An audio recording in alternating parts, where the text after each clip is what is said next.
atafanya kadha, akatoa mifano aliyojaliwa kuitoa. Lakini nukta ya msingi ni pale alipozungumza jambo la kielimu kwamba watu wanaingia katika nukta hii akhafu dararaini, lengo lao ni kuondoa madhara makubwa na kuingia wao kwenye madhara madogo. Kwa hiyo wanaingia kwenye madhara madogo kwa lengo la kuondoa madhara makubwa. Allah azza wa jalla ametuambia ndani ya Qur'an katika suratul Hajj juu ya watu kama hawa wanaoingiza waislamu katika maneno kama haya ya kutumia maneno ya haki katika kuitafuta batil. Fa innaha la ta'mal absar, hakika si kwamba macho yao hayaoni, watu hawa ni vipofu, walakin ta'mal qulubu allati fi sudur, lakini nyoyo zao ndio zimekuwa vipofu, nyoyo hazioni wala nyoyo hazingatii. Hakuna muislamu asielewa kwamba Allah subhanahu wa ta'ala ametuambia wataawanu 'ala albirri wattaqwa wala taawanu 'ala alithmi wal'udwan.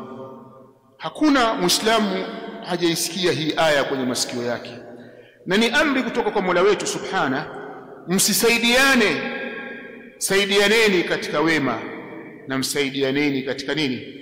Katika ucha Mungu. Mambo yanayokukurubisheni kwa Mola wenu saidianeni, mambo yanayokukurubisheni kwa Allah saidianeni, mambo yanayohusu maisha yenu nyinyi wanadamu saidianeni.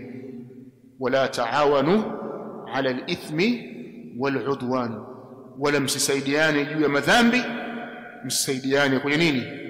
Kwenye uadui. Ni nani Mtanzania anayeweza kuondoa uchaguzi wa demokrasia kwenye haya mawili, al-ithmi wal-'udwan? Nani anaweza kuyaondoa? Yupo?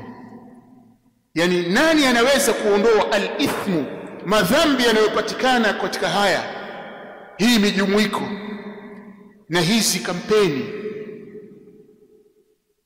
Nani anaweza kuondoa madhambi yanayopatikana katika demokrasia? Nani anaweza kuondoa uadui unaopatikana? Anaweza kuondoa? Tushuhudie sisi, na tumeshuhudia mara nyingi, mtu wa chama hichi na chama hichi hawasemi, bali mtu haswali nyuma ya mwenzake. Kwa nini? Huyu mwana CCM kafiri huyu, kwa sababu ni CCM anakuwa na kafiri.